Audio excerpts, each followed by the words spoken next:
Hey, what is up, everybody? Welcome to the Retro Wrestling Review Series, Season 4, Episode 6. I am now going to be reviewing the 1992 Royal Rumble, and I'm actually kind of looking forward to reviewing this one because this one I actually hear a lot of good things about. I don't know if it's the best show in Rumble history, but I hear this one has the best.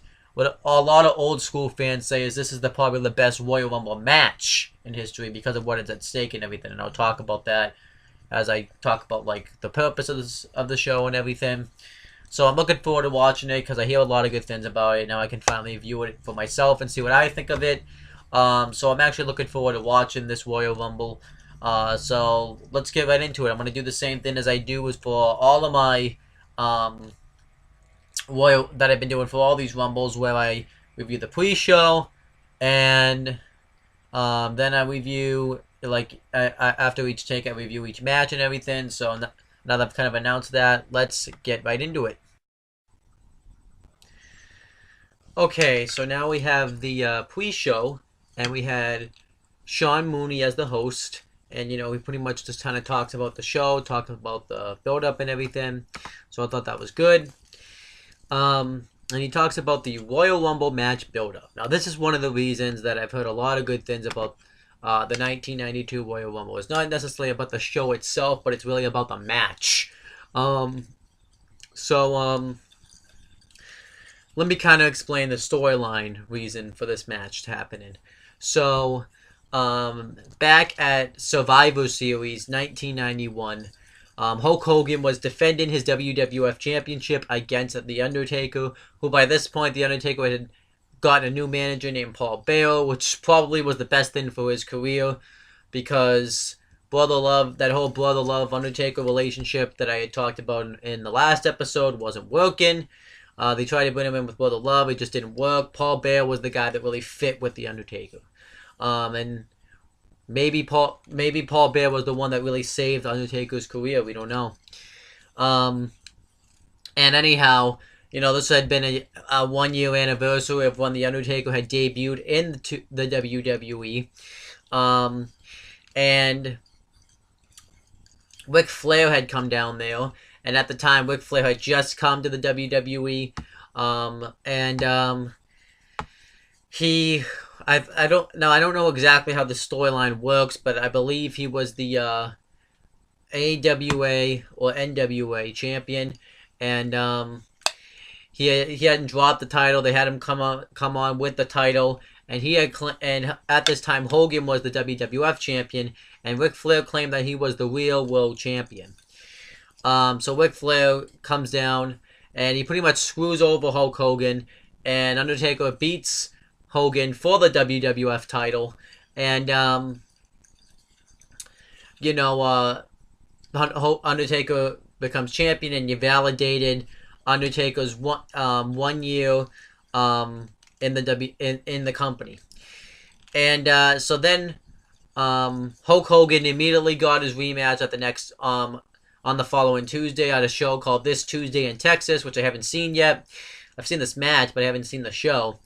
And this time, President Jack Tunney was supposed to be out there, so that way there'd be no outside interference. However, that does not happen again, because Ric Flair gets involved again, and this time there's a bunch of wishy-washy finishes where Hogan threw the urn in Undertaker's face, rolled up the Undertaker, and he won his, I believe he said his fifth, I believe they had said his fifth or his fourth WWF Championship. I forget exactly. So Hogan had become the new champion, and President Jack Tunney just couldn't take this anymore, so he decided that he was going to strip Hogan of the title, and for the first time ever in WWE history, they decided to put something on the line in the Royal Rumble match. So what did they put up on the line? None other than the WWF Championship. Only 2 times in history has the WWE Championship been been put up for grabs in the Royal Rumble match. This was the first time ever they had done it, and it was a great idea, just because of the fact of all the controversy. This was a way to kind of make the Royal Rumble match mean something, and I thought it worked tremendously well. So you have 30 wrestlers going after the WWF Championship in the Royal Rumble match, and it worked out perfectly. So Shawn Mooney's kind of going over some people that are going to be in the match, but we get some promos from superstars about why they're going to win the Royal Rumble, and Ric Flair and his manager at the time, Mr. Perfect, says that it's almost a perfect day for you, Ric Flair. And Ric Flair says he's going to win the Royal Rumble because this is going to help prove to him why he is the real world champion. And Hacksaw Jim Duggan's backstage, and he says he's going to win the Royal Rumble because he's won one before, and they're in his hometown. And Jake the Snake Roberts is backstage, and at the time, Jake the Snake Roberts was feuding with Macho Man Randy Savage, and they had a match at this Tuesday in Texas. They had the whole thing where Jake the Snake Roberts, Snake Damien ended up biting Macho Man Randy Savage, and they did the whole thing where Jake the Snake Roberts crashed Macho Man Randy Savage and Miss Elizabeth's, who is now back with Savage, wedding. So Jake the Snake Roberts says that everybody's gunning for one thing in the Royal Rumble match except for one man, and that's Macho Man Randy Savage. He says that Macho Man Randy Savage is trying to come after me and the WWF Championship, but he's going to get neither of those things because I'm going to toss Macho Man Randy Savage over the top rope and eliminate him. I thought he cut a really good promo, as always. So then Macho Man Randy Savage is backstage, and he says that he pretty much what Jake the Snake Roberts says, he's coming after two things. He wants to go after Jake the Snake Roberts for what he did to Miss Elizabeth, and he also wants to become the World Wrestling Federation champion. Although I thought he cut a really good promo. And then the $1 Million Man, Ted DiBiase, at the time also the $1 Million Champion, and Sherry are backstage, and the $1 Million Man, Ted DiBiase, says that 30 wrestlers are going to be fighting for a chance at the WWF Championship. And he says that he could get a really good number because everybody has a price for the $1 Million Man. And he does his evil laugh. Overall, I thought he cut a really good promo. And then Sid Vicious, who was really new to the company at the time, is backstage, and he says that he's going out there to destroy everybody and become the new WWF champion. I didn't think his promo was all that good. I'm not really a huge Sid Vicious fan. And then Undertaker and Paul Bearer are backstage. Now, one thing that I forgot to mention is in this Rumble match, since Hulk Hogan and Undertaker have rights to call themselves the WWF champion, they get to pick their numbers first, and they get to pick from 20 to 30. So they get to come in late. So I think that makes sense. And Paul Bearer says that this is the first time in history that anybody's going to be buried at the Royal Rumble. And then The Undertaker says that he's going to have no mercy for anybody, and everyone's going to rest in peace, and he's walking out WWF champion. I thought he cut a really good promo. And then Hulk Hogan's backstage, and he says that he went up to Titan Towers, and everybody was just in shock, from President Jack Tunney to the bellhopper. And he said that everybody has seemed to lost faith in Hulkamania, and he says that tonight, unless he's gonna prove him wrong, because a good friend of his says that this wrestling business is a dog eat dog world, and he's gonna be doing a lot of that in the Royal Rumble match. And he says that he's gunning for Ric Flair and The Undertaker, and he's gonna make them both rest in peace or bury them 6 feet under. And that was the build up to the Rumble. I thought it's a solid build up. And then they talk about the Intercontinental Championship match. This was the first time ever that the Intercontinental Championship was defended at the Royal Rumble. And it's the Intercontinental Champion, the Mountie, putting his title up against Roddy Piper. The reason for this match is because I believe, let me see, I don't exactly know how long ago it was. So you're going to have to give me a second. 1992. On January 17th, 1992, so 2 days before this show, on a house show, the Mountie had beaten Bret the Hitman Hart for the Intercontinental Championship. And the whole storyline thing is because Bret Hart had the flu, so he wasn't 100%. But I'm reading it right now, and it says the real reason was because Bret Hart was going through some contract negotiations, so they wanted to take the title off him in case things didn't go as planned, which they should have done in 1997, which when I review that Survivor Series, you'll understand what I'm talking about. Afterwards, the Mountie had beaten the crap out of Bret the Hitman Hart, and Rowdy Piper came out, made the save, and it led to this Intercontinental Championship match. Not the greatest storyline, and really the Mountie not the greatest Intercontinental Champion, but I have a feeling they had to do something because they had to take the title off of Bret Hart in case he didn't sign with the company, and the Mountie, I guess, was just the guy they chose to do it with, and obviously this was Piper had come in there because he was the big baby face, so they had to set up something for the Intercontinental. They clearly, I don't think, wanted to have the Mountie hold the title for a long time, so then Roddy Piper's backstage, and he talks about how he's making history because he could be the first superstar ever, because he's the first superstar ever going for 2 championships at one night. He says that he could be the first ever superstar to hold both the Intercontinental... Well, no, actually, I shouldn't say. The second ever superstar to hold both the Intercontinental and WWF Championship. And he says that after this, people are going to ask him where he's going. And he says he's not going to Disney World, and he's not going to wrestle with any pretty people. He's going to wrestle with some beasts. And then the Mountie and Jimmy Hart are backstage, and the Mountie says that nobody is... that he worked hard to get this Intercontinental Championship, and if... Roddy Piper wants to take it, he can come take it from him. Although I thought he cut a okay promo. Piper's was really good.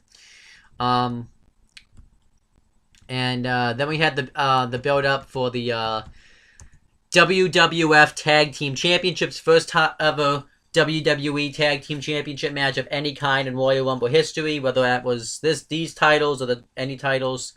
And it was WWF Tag Team Champions, the Legion of Doom versus the Natural Disasters. The Legion of Doom consists of Hawk and Animal, and the Natural Disasters consist of Earthquake and Typhoon. The reason for this, there really wasn't much of a reason to this match, but they didn't really give a storyline reason. They just kind of went with it. And the Legion of Doom say that they don't want to be a part of the Rumble, defending their titles and beating up the Natural Disasters is more important to them, which I like that he said that. And then the Natural Disasters and Jimmy Hart are backstage, and the Natural Disasters promise to destroy the Legion of Doom and take the WWF Tag Team Championship from them. I thought that was actually a pretty good promo. And then the next thing was actually that was it. That was the whole pre-show. And then Shawn Mooney kind of goes back to announcing the Royal Rumble. And I forgot to mention another thing is Shawn Michaels, this is going to be his first Royal Rumble as a singles competitor, pretty much, because the week before he had turned on Marty Jannetty as the Walkers. They did that whole famous barbershop segment where they had Brutus the Barber Beefcake host the barbershop, and the Walkers were teasing tension with each other. So you think Shawn Michaels do you think they're going to make up and stay together? But then Shawn Michaels had laid out Marty Jannetty with the Sweet Chin Music and threw him through that window, which is one of my favorite tag team breakups of all time. And yet, my favorite line is when Bobby the Brain Heenan's on commentary saying, I knew he was going to do that. And then when he says he tried to escape, but he's a coward. I thought that was great. And then Shawn Michaels had whipped up the like a picture of the Walkers together. And this was the start of Shawn Michaels' singles career. And as I progress with these Rumble reviews, we see if it ended up working out, who ended up benefited better due to the breakup of the Walkers. And pretty much too, since Marty Jannetty was injured, they're going to have a replacement for him in the Royal Rumble, and that's about it. And they also announced some other matches. They announced let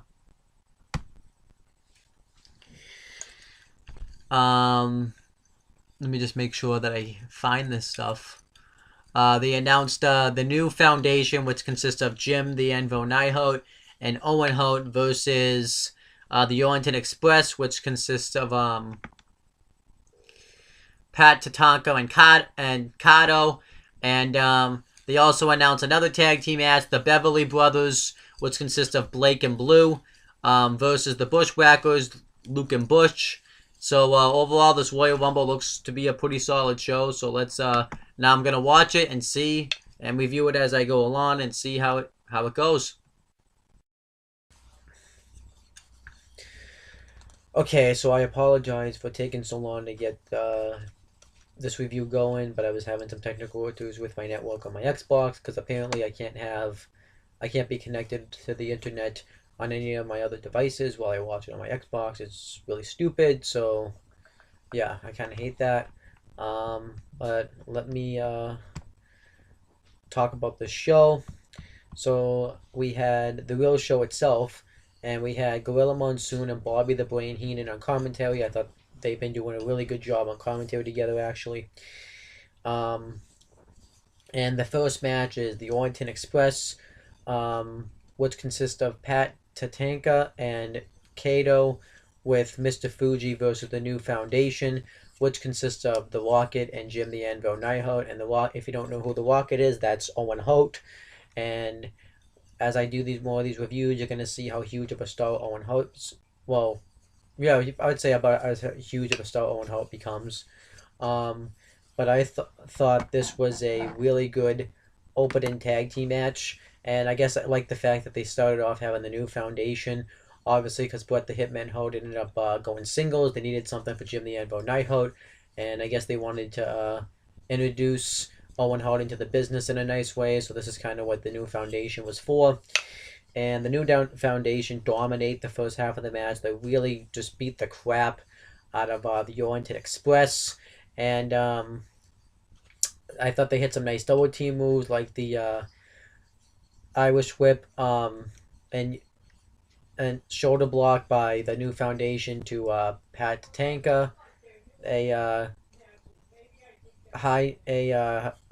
like a version of the heart attack from the top rope. I thought they hit some really solid double team moves, and eventually behind the referee's back, Mr. Fuji hits the Rocket with his cane, and the Orient Express dominate the Rocket for a while. They really do a good job of getting the heat on him. They hit heel kicks, they hit super kicks. The Rocket would keep trying to get the hot tag into Jim the Anvil Neidhart, but they would either take a cheap shot, and the Neidhart would distract the referee, and they would hit and they would do things behind the referee's back. They would even hit this double team when they have them set up in the ropes, and they hit a hip attack in the ropes. I thought that was nice. Or they would they did a spot where well, the Rocket did make the tag, but the referee didn't see it because they were distracted by members of the Orient Express, and so Jim the Anvil had to leave, and the Orient Express Irish Whip the Rocket into the turnbuckle, and he ends up going throat first into Mr. Fuji's cane. I thought that was really cool. Eventually, Jim the Anvil Neidhart does get the hot tag, and the New Foundation hit a slingshot shoulder blade, and Jim the Anvil Neidhart really goes off on him, and the Rocket ends up diving on Kato, and eventually they hit a assisted splash, which is called the Rocket Launcher onto Pat Tatanka for the win, and the New Foundation go over. I thought this was a really good opening tag team match. I thought it really delivered, and watching these matches with Jim the Anvil Neidhart, it makes me realize he wasn't the most talented wrestler in the world, but he was a good hot tag guy, and that's what he was there for. He wasn't the greatest in the ring or anything like that, but he was good at the hot tag guy. But I still thought Jim the Anvil Neidhart had some talent, but he was the hot tag guy is what he was. Okay, so Lord Alfred Hayes was backstage, and he kind of iterates what happened when Bret Hart put his title on the line. I kind of already talked about that, how he got to the IC title match. And then the Mountie and Jimmy Hart are backstage, get interviewed. And Shawn Moody interviews him, and Jimmy Hart says that Bret Hart didn't get sick from the flu. He got sick because he lost to the Mountie, and they're going to send him gifts from General Hospital. So that was funny.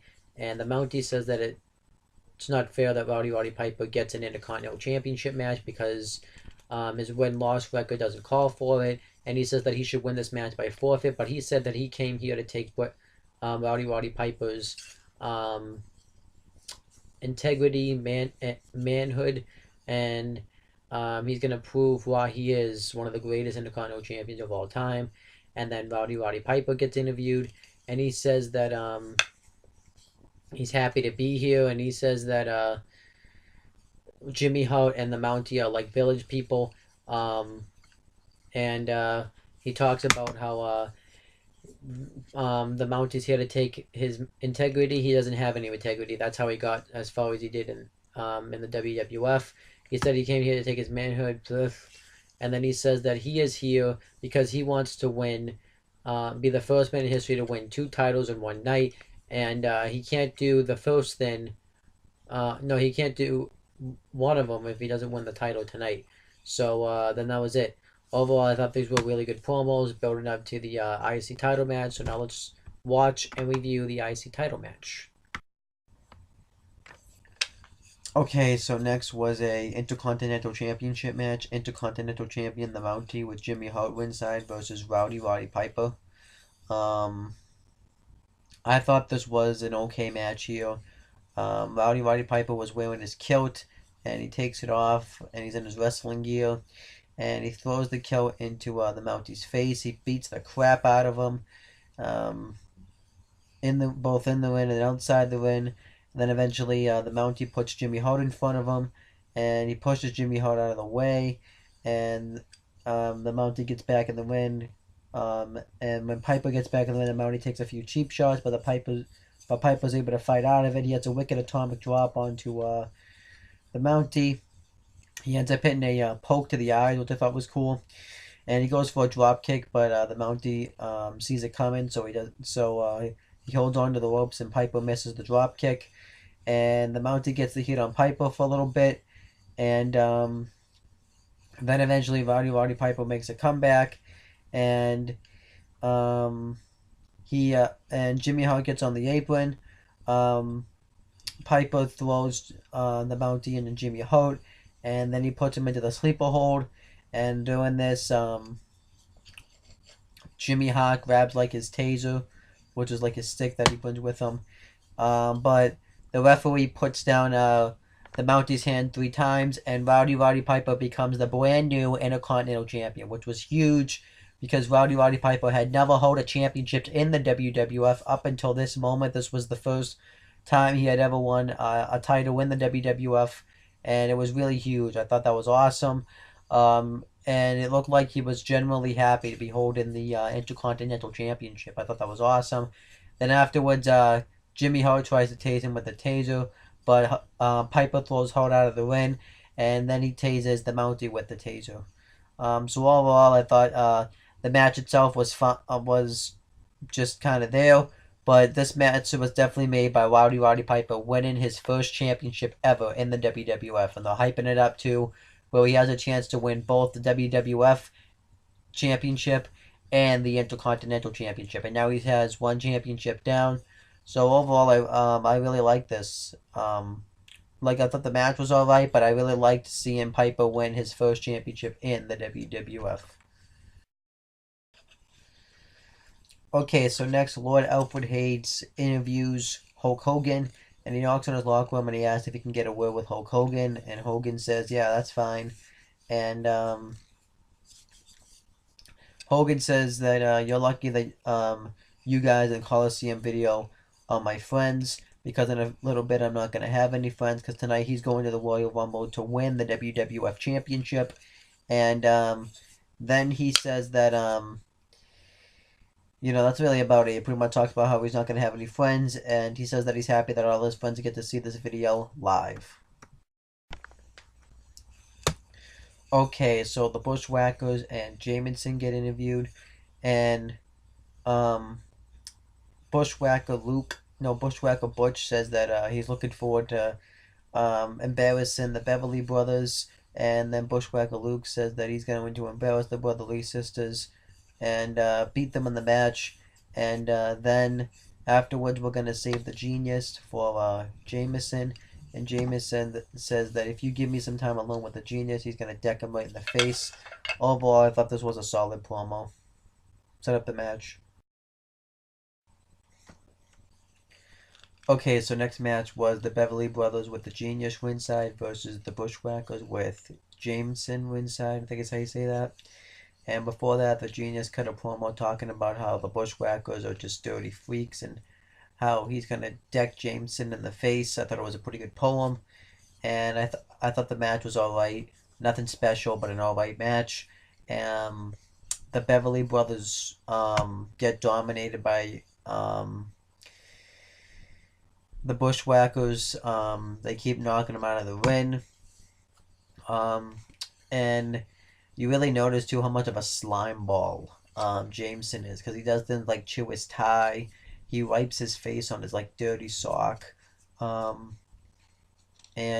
he ended up like eating something like it looked like it was like a sandwich or something that like had been really old, like a couple of weeks old. I thought that was actually pretty funny. And I've said this before, but the Bushwhackers aren't like my favorite team, but I think they're a fun team, and I think everyone kind of just shits on them just because they're a gimmick that doesn't get over. But I think here they do get over. They seem like they're really over, and they seem like they're a comedy tag team, so that's why. But I think they work a little to an extent.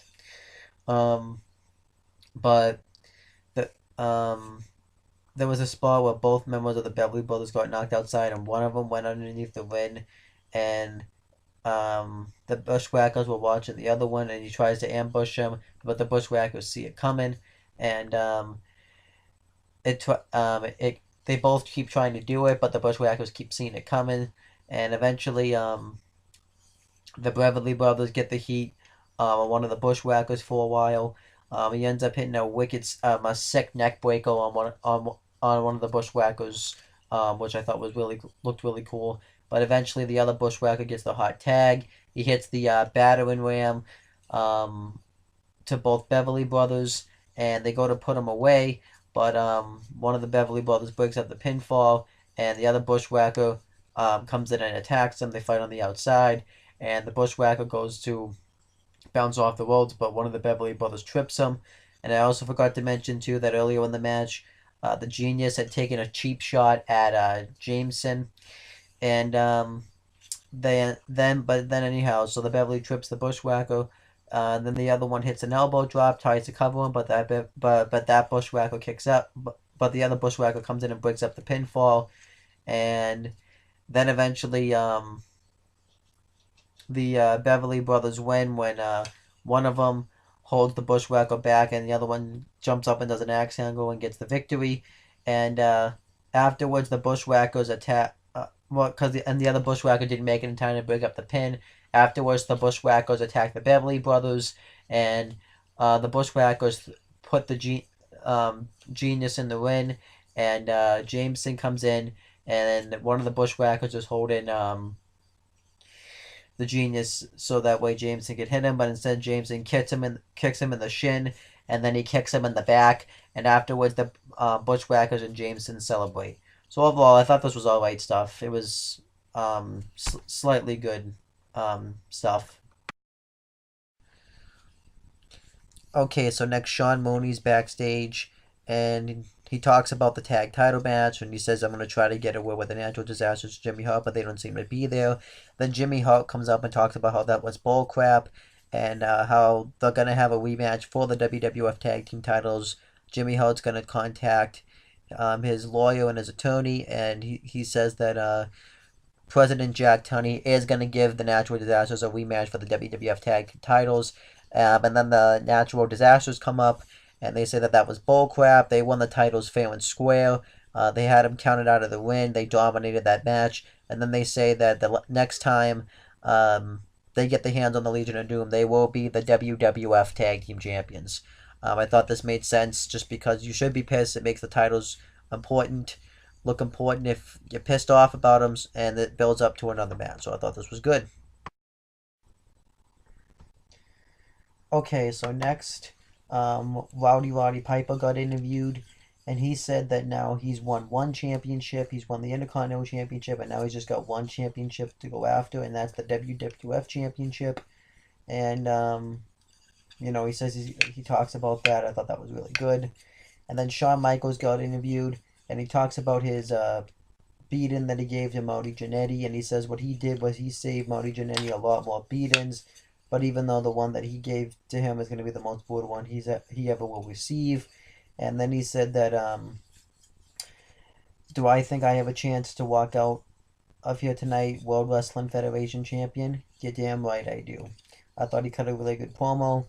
And then Ric Flair gets interviewed, and he said that he plans on going into the Royal Rumble, and we find out that he's going to be the third entrant into the Royal Rumble match. And he says that he's going to win the whole thing because he's Ric Flair and he's the man. I thought he cut a really good promo. And then Macho Man Randy Savage was backstage, and he says that he's going to win the Royal Rumble because he's bet on top of the mountain before, and he plans on going back, and along the way he plans on getting his hands on Jake the Snake Roberts. I thought he cut a really good promo. Sid Justice is backstage, and he says that he's going to win the Royal Rumble because he's the most dominant superstar in the WWF. His promo was not that good at all. And then the Weepo Man was backstage, and I meant to look up who the Weepo Man was. So just give me a second. So because he's best known as He's best known as Smash from Demolition. He became the Weepo Man.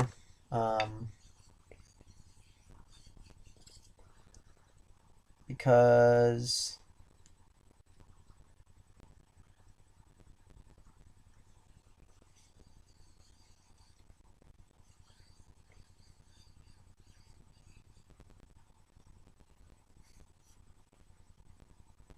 why did he become? I don't know how he became the Weepo Man. Really, it doesn't really say how he came, because I'm on his Wikipedia thing. So, I'm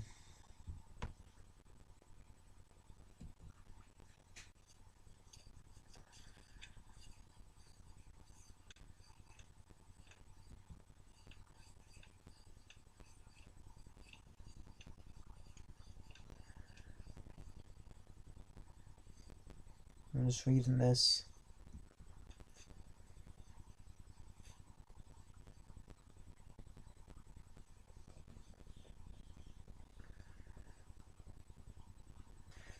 Oh, because it says here that Crush left the WWF for a year, so that's why so he was just in a singles run. I really wasn't a huge fan of his Repo Man gimmick, and he says that not only does he like he loves taking expensive stuff though, and he plans on taking tonight the WWF Championship, and he says that what's mine is mine, and what's yours is also mine. So yeah, I really wasn't a huge fan of the Repo Man character that Smash played. I'm just closing out of some stuff. Sorry about this. I didn't expect this to happen. And then the British Bulldog is backstage, and he said that he's going to be the last man standing in the Royal Rumble match, and it's going to be a great feeling. And then Jake the Snake Roberts is backstage, and he says that he doesn't always get what he wants, but he always gets what he needs. And he says that 29 men are going to be disappointed. And he said that he's also going to prevent Macho Man Randy Savage from winning the Royal Rumble. So he actually cut a pretty good promo. And then Ric Flair and Mr. Perfect are backstage. They say about the same thing they said in their interview. And say that they're going to win the Rumble because Ric Flair is the greatest wrestler of all time. And Undertaker and Paul Bearer are backstage, and Paul Bearer said that he's going to have a huge funeral parlor, the biggest one ever in WWF history. And Undertaker says that standing above all the carnage is going to be him as the World Wrestling Federation champion. And then Hulk Hogan's backstage. He was the final promo, and he says that he's going to win the WWF title, when he said that he's going to stick it to the face of Jack Tunney and not everybody down in Titan Towers, because they don't have to worry about Jake the Snake Roberts or the Undertaker winning the Rumble, because him and his Hulkamaniacs are gonna win the Rumble and become the new WWF champion. And that was it. I always like watching these Rumble build-ups because they hype you up to want to watch the Rumble. Some of them, these ones weren't as good as like the other ones I've watched. I liked Hogan's promo. I liked Taker's promo. I liked Macho Man's promo. I liked Jake the Snake Roberts promo. I thought the British Bulldog's promo was actually pretty good. Ric Flair's promo was good. And yeah, but I didn't care for Sid Justice or Repo Man's promo. So yeah, that's just what I think. So now I'm gonna watch the Rumble match.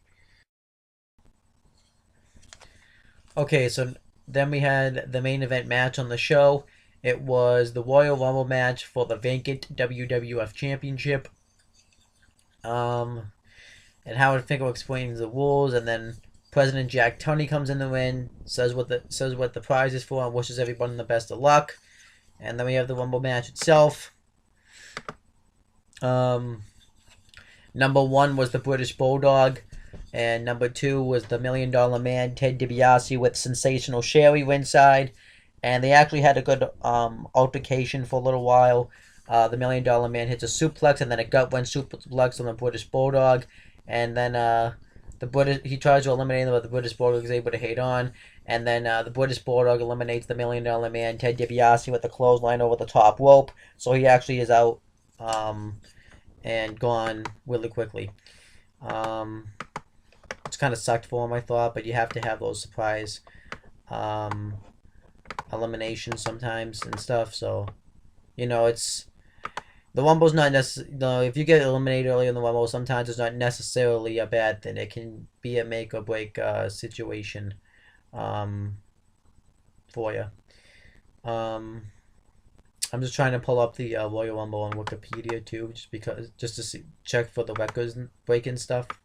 So that's why I'm kind of not only I'm paying attention, but anyhow, then number 3 was the Nature Boy Ric Flair with Mr. Perfect ringside, and the British Bulldog pretty much kicks his ass. He hits a Gorilla Plus slam on him, and then number 4 was Jerry Sags with Jimmy Hart ringside, and Jerry Sags was a Nasty Boy member, but Brian Knobbs was not in it, like he was announced to be in it, because which is his tag team partner, because he had an injury.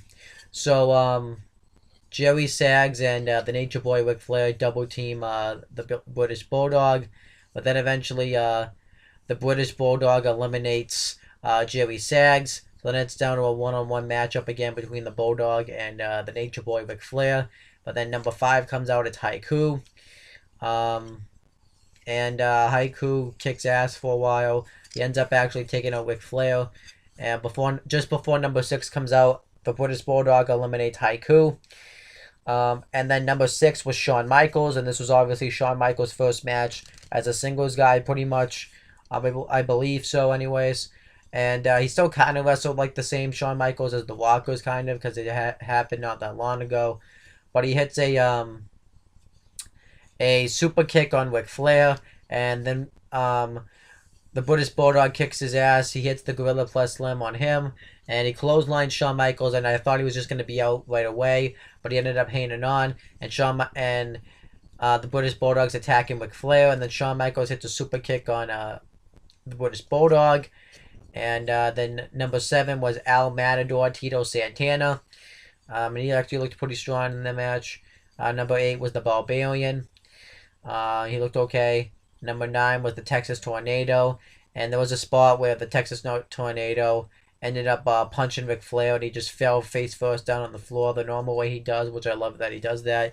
And then he does the same thing to Shawn Michaels, and Shawn Michaels twists around and falls and kind of oversells it a little bit. I always kind of found that funny. Number 10 was the Repo Man, and he takes his time getting into the ring. He's acting really creepy, which I thought was bad for the sake, because I hated it, but it made sense because the Royal Rumble, you should be able to take your time. And then number 11 was Greg the Hammer Valentine, and he comes in and he goes right after Ric Flair, and there's a spot where he actually puts Ric Flair in the figure 4 leg lock, which I actually liked, just because they both are the master of the figure 4 leg lock, so I thought that was kind of cool.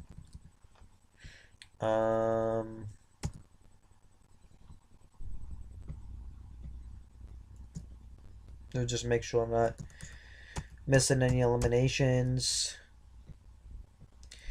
Then number 12 was Nikolai Volkoff. And Nikolai Volkoff looks okay, but he gets eliminated by El Matador Tito Santana. Then number 13 was the Big Boss Man, and he comes in like a house on fire and starts taking everybody out. Number 14 was Hercules. And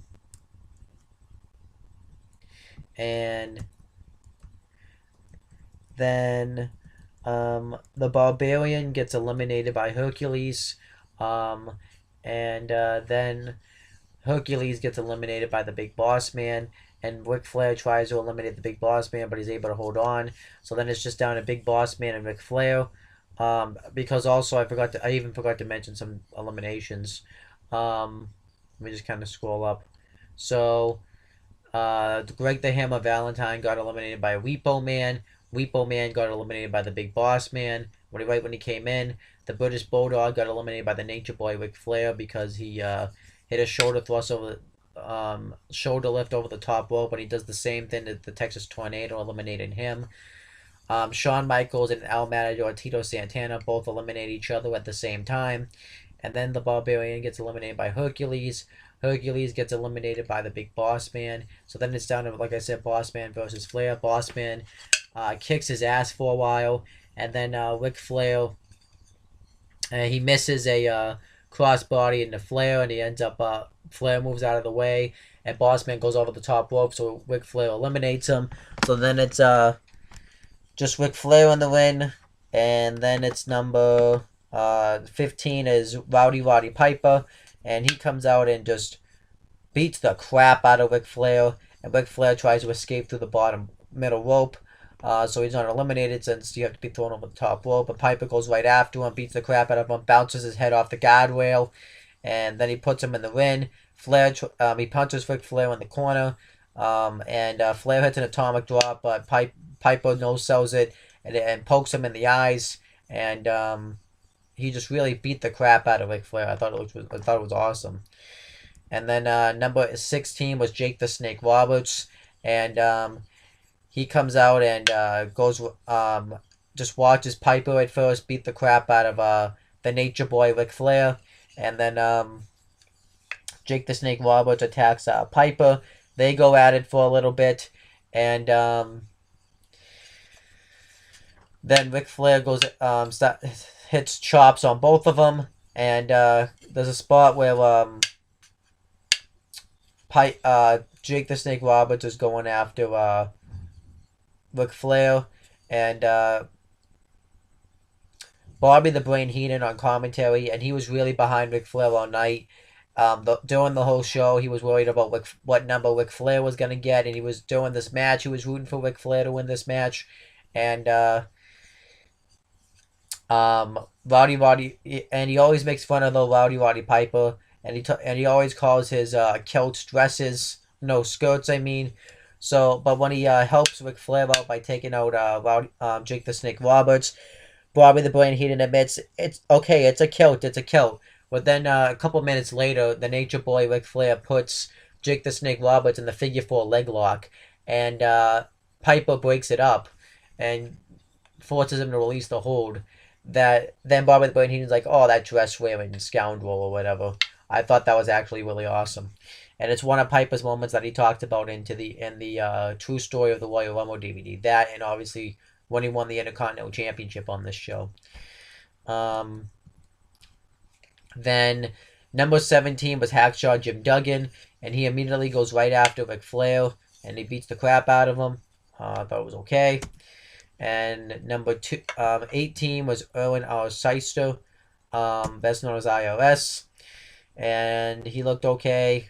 He actually looked pretty dominant. I've always liked Erwin R. Seister because it's an easy heel gimmick, because it's all about people paying taxes, and everybody hates to pay taxes, so I think that's an easy gimmick. Number 19 was Superfly Jimmy Snuka. And then number 20 was Undertaker with Paul Bearer inside, and Undertaker comes in and he immediately eliminates Superfly Jimmy Snuka, which I'm happy about because of what I just don't care about Superfly to be Snuka. Just because of the fact of hearing him killing somebody kind of ruins any match I want to see him. So, then okay, and then but Undertaker just starts choking people pretty much. Then he there was a part where the Nature Boy, Ric Flair, and Hacksaw Jim Duggan both try to attack him, but Taker grabs them both by the throat, but he doesn't eliminate him or anything. And then number 21 was Macho Man Randy Savage. And Jake the Snake Roberts, obviously, because of the feud that they have, doesn't want to face Macho Man Randy Savage. So he goes underneath the bottom rope and hides. And Macho Man Randy Savage is trying to find him, but the Undertaker attacks him from behind, beats the crap, and when Jake the Snake Roberts sees Macho Man Randy Savage in trouble, he goes back in the ring and starts beating up a Macho Man Randy Savage. He tries to take his head off with a clothesline. Macho Man Randy Savage sucks, takes him out with a crossbody, and punches him. And then Macho Man Randy Savage hits a high knee, eliminated Jake the Snake Roberts. And then he goes over the top rope and continues to beat up Jake the Snake Roberts even more, which I thought was weird at the time because that would qualify technically an elimination, but it gets weirder. But the Undertaker goes underneath the bottom rope, so he's not eliminated, and he stops it because at the time Jake the Snake Roberts and Undertaker were in an alliance, and Undertaker attacks Macho Man Randy Savage, throws him back in the ring, and Jake the Snake Roberts just goes backstage. So Macho Man Randy Savage was allowed to stay in the match because nobody threw him over. He went over himself, which doesn't really qualify, but I feel like I think that's just not. I think that rule wasn't a rule back then. So then number 22 was the Bazooka, who was pretty much a Viking, and something I always kind of find funny about the Bazooka is in 8th grade I was learning about history, and we were learning about Vikings and stuff, and my history teacher actually showed me a match with the Bazooka, and he had this thing where he throw his opponent over the top rope. I thought it was actually pretty funny. And then number 23 was Virgil. Number 24 was Colonel Mustafa with General Adnan ringside, and that pretty much Colonel Mustafa is the Iron Sheik, just an Iraq version of him. Then number 25 is the model Rick Martel. And let me just make sure I'm not missing any eliminations. No. Number 26 was Hulk Hogan, and he immediately just comes in on a House of Fire. Macho Man Randy Savage eliminates Colonel Mustafa, and Hulk Hogan, when he comes in, he immediately goes after the Nature Boy Ric Flair and the Undertaker, since he's the one that since they're the reasons that this match is kind of happening to begin with. And Hulk Hogan eliminates the Undertaker with a clothesline, and then he immediately right afterwards eliminates the Bazooka. And then okay.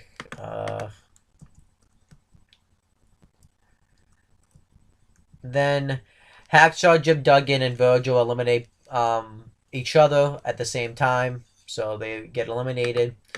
And then number 27 was Skinner, who I did not like at all really that much. It's just one of those weird gimmicks. But he gets eliminated by the model Rick Martel. Number 28 was Sergeant Slaughter, and he actually I don't think is the Iraq sympathizer anymore. And if he is, that it died down because no one really booed him or anything like that when he came out. But I feel like he definitely isn't the Iraq sympathizer. So that's definitely something that's changed. Then, just make sure I got this right. Number 29 is Sid Justice. I don't know if I said Sid Vicious before. I apologize if I did. That was actually his WCW name. I got sometimes I get the two mixed up.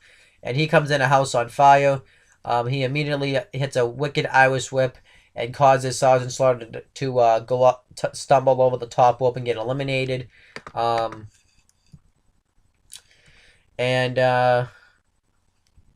then we had the final entrant, number 30 was the Warlord with Harvey Whippleman ringside. And I thought that was okay. And then the match breaks out into chaos for a little bit.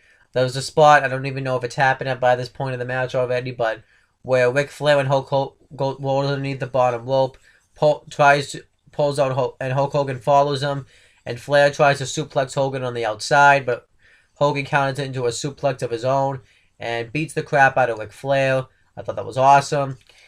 Flair chops him, and Hogan just no-sells it. And then Erwin Schweister gets eliminated by Roddy Piper. And then the Warlord get eliminated by Hulk Hogan and Sid Justice. And then the Model Rick Martel and Roddy Piper both get eliminated with Sid Justice at the same time. So then it's down to the final four. Macho Man Randy Savage, Sid Justice, Hulk Hogan, and Ric Flair. And Sid Justice was trying to eliminate Macho Man Randy Savage, but Flair comes in, knees him in the back, and this causes Macho Man Randy Savage to get eliminated. So then it's just down to Sid Justice, Ric Flair, and Hulk Hogan. And obviously Hogan and Flair fight with each other, and Sid Justice just watches it go down. And Hogan tries to eliminate Flair, but Sid Justice pops up from behind, eliminates Hulk Hogan, and Hogan gets upset about this because Sid Justice has cost him the WWF Championship. And Hogan kind of acts like a bitch about it because Sid Justice really didn't do anything wrong. He just, it's part of the match. It was in the Rumble. But it's down to, at this point, Sid Justice and Ric Flair. And Hogan grabs Sid Justice's arm and he tries to pull him out of the Rumble. But then eventually Ric Flair pops up behind him and eliminates Sid Justice and wins the matchup and becomes the brand new undisputed WWF champion. And I thought this made sense because Ric Flair for months was talking about how he was the real world champion. And you had Ric Flair be in there at number 3, and he was the first superstar ever to. He also broke, he broke the model Rick Martel's longevity record. The new record was Ric Flair's record. So Ric Flair's because Ric Flair lasted an hour and 2 seconds in this match, which is really impressive. Ric Flair was the first superstar ever, because normally the people that usually win the Rumble, the people that come in late, there's never anyone that from like 1 through 5 or even maybe from 10 that usually lasts the whole way and wins the Rumble. But Ric Flair was the first superstar to ever do that. Now it's kind of reading on Wikipedia. This was originally Bobby the Brain Heenan's idea. He wanted to have Ric Flair though be number 1 and last the whole thing. But Vince McMahon wanted it to be his idea, so he changed Ric Flair's number to number 3, because Vince McMahon had a big ego and he can't accept sometimes when things aren't his idea. So there's that. But obviously this was to set up the Ric Flair Hulk Hogan match too for WrestleMania 8 for the WWF Undisputed Championship, and Ric Flair I thought was the guy that made the most sense to go with. You could have given it to Hogan probably, but it wouldn't have. Hogan winning 3 Rumbles in a row wouldn't have worked. And if you just had Hogan win the title back, what would have been the point of doing the Rumble? You could have given it to any of these guys. You could have given it to Piper for the history-making moment. You could have given it to Jake the Snake Roberts because he would have deserved it. You could have given it to Macho Man Randy Savage because he hadn't held the championship in a while. You could have given it to The Undertaker. But I thought Ric Flair was the perfect guy. He had come into the company from the NWA too, so Ric Flair was the perfect guy for them to go with. He was huge, and I thought it was a great idea. And overall, this match, it was a really good Royal Rumble match. I think what made it really good was because it had a lot of star power in it. There was a lot of really good, cool moments. Ric Flair lasted a long time. The Macho Man Randy Savage and Jake the Snake Roberts stuff was cool. Shawn Michaels, this was his first match pretty much as a singles competitor. They continued to elevate The Undertaker. What else did they do in this match that I liked? The stuff they did with Hogan in this match was good too. And Big Boss Man, I thought, had a good run in this match. And Sid Justice looked dominant. And I forgot to mention too, after the match, Hogan and Sid Justice want to come to blows, but officials and referees come out from the locker room and break it up so it doesn't happen. And yeah. But another superstar that looked dominated was the British Bulldog. He looked really dominant in this Rumble until he got eliminated. But early on, he looked really dominant. So overall, I thought this was a really good Rumble. Probably the best Rumble out of the ones I've seen going back and watching so far. Okay, so next, President Jack Tunney presents Ric Flair with the WWF Championship. And President Jack Tunney, Ric Flair, Bobby the Brain Heenan, and Mr. Perfect were backstage. Mean Gene Okerlund was backstage because he was interviewing him. And Jack Tunney presents him with the championship. And Ric Flair says that he's proved it all along that he is... No, he's been saying it all along that he is the real world champion. And now he just went out there and proved it. And he says that with a tear in his eye, he knows that he's the greatest in the world. And the WWF Championship is the only championship that proves that. And then Mean Gene Okerlund goes to ask him another question. And then he says, hey, put that cigarette out. Which they do talk a little bit about in the Royal Rumble DVD. But it's so out of nowhere that you still kind of don't know what's coming. I don't even know if if they really would addressed it, but we don't know still to this day who was smoking a cigarette backstage. And Ric Flair, then but Bobby the Brain Heenan says that he went and fought everybody. He outlasted everybody. And Mr. Perfect then says that and when we say we're gonna do something, we do it. Don't say we didn't say we told you so, but we told you so. And then Ric Flair, they all give him a woo, and that was it.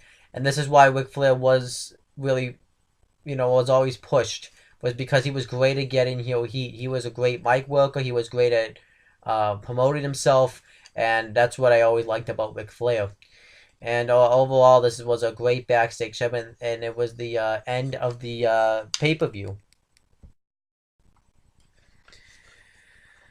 Okay, so let's talk about where this show went from afterwards. So obviously this led to WrestleMania 8, and it went in a really weird direction. This was probably one of the times where WrestleMania went into a really weird direction. This Royal Rumble match was supposed to set up Ric Flair defending his WWF Championship against Hulk Hogan in the main event. That was the match they had planned for months. But then something happened. All of a sudden, the match got scrapped. And instead, it led to Hulk Hogan versus Sid Justice at WrestleMania. Because, Hogan had screwed Sid Justice out of the WWF title. It led to also WWF champion Ric Flair defending his title against Macho Man Randy Savage, which was an okay storyline. They had the whole storyline with Miss Elizabeth, and stating that she used that she was in that she was seeing Ric Flair, but I'm always just mad that because they really missed out on an opportunity to do Hogan versus Flair at WrestleMania. That could have been a huge match at a WrestleMania, and it didn't go that way. So, even though this Rumble match was still really good, the fact that they didn't do where they should have gone kind of makes this Rumble a little bit of a waste of time. Just kind of does. I mean, you pretty much built up to something that wasn't going to happen. You really much wasted the fans' time. You pretty much wasted TV time to a feud that wasn't going to happen. And all the WrestleMania angles, I think, that year were really screwed up. So we had WrestleMania 8, we had Undertaker versus Jake the Snake Roberts, which made sense storyline-wise because of the friendship. But you think you want to have the big blow-off match be between Macho Man Randy Savage and Jake the Snake Roberts at WrestleMania 8, since they were feuding for a while. And then you had Roddy Piper defend his Intercontinental Championship against Bret the Hitman Hart. That was a storyline that actually had made sense. And obviously this was used because Bret Hart had re-signed with his contract with the WWF. This was used to kind of launch Bret Hart because they didn't think that Bret Hart was really working as well as he could have been, and this really helped Bret Hart out a lot. And then what else matches did we get at WrestleMania 8 that came out of this show? Yeah, we should. I mean,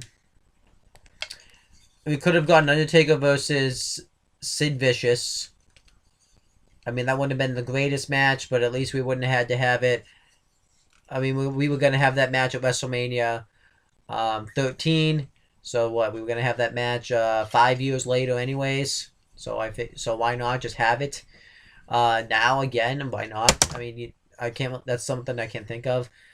And then you have Hogan versus Flair. That would have really sold WrestleMania. That's one of those matches that the WWF is gonna, the WWE actually I should say, is gonna regret. Obviously this kind of led to the Royal Rumble because the Royal Rumble was already huge anyways. But before you won the Royal Rumble, and it was a huge deal. But now they made the Royal Rumble even bigger because now they put something on the line in the Royal Rumble. On this show, it was the WWF Championship, but this kind of led to where the Royal Rumble winner would get a title shot at WrestleMania, and it would happen the very next year, which I'm going to recover that episode in a couple of minutes, and it also led to what else did it lead? Oh, but it also led to the Royal Rumble becoming huge. It became to where now it's used as the road to WrestleMania. That's kind of when you feel like WrestleMania is coming. So that's kind of like what happened with the Royal Rumble. Overall, I thought this was a but yeah. So yeah, it kind of led to the Royal Rumble becoming a bigger deal, but obviously where they kind of went for WrestleMania didn't really work. Ric Flair versus Macho Man Randy Savage, like I said, that was a big match too. But Hogan and Flair needed to be the main event attraction, and the fact that they didn't do that match just kind of made this Rumble match a waste of time.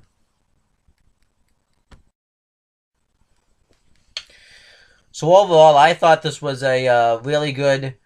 Actually, no, I'm going to say I thought this was a great Royal Rumble. I really enjoyed it. I can definitely see why old school fans would recommend this show. It's great. Let me kind of go through my notes a little bit so I can kind of. But you have the pre-show, which I think is really good. Sets up the shows. You have the new Foundation versus the Orient Express in a really good tag team match. You have the Intercontinental Championship match. That's okay, but it does have that moment where Roddy Piper finally gets his first championship victory in the WWF. The Beverly Brothers versus the Bushwhackers is okay. The Natural Disasters versus the Legion of Doom, I think, is a really good match. And the Rumble match really was kind of like the main focal point of the show. The build up to the Rumble I thought was really good. The Rumble match itself, I thought this was a really good. I thought the Rumble match was absolutely great, fantastic. And I thought that was fantastic. So overall, I thought this was a really good show here. I may even say a great show, actually. I think this has been the best Royal Rumble I've seen so far, going back into the review series. And I've been saying that after each one, but I think this one's probably the best one just because of the fact that it has just because it has a really good code, and it has a really good main event, and like again, builds the storylines at WrestleMania. That's probably the one thing that's off about this show, but it's not really this show's fault. It's the WWF changing things last minute. So overall, I think this is a great show. And that's pretty much it, guys. I'm sorry it took me a little while to get this uploaded, and I'm sorry that I seemed a little tired during the middle in this video. But I'm going to end off the video, and make sure to subscribe to this channel for more content, and subscribe to the Owen the Talkinator and CM Brothers channel as well.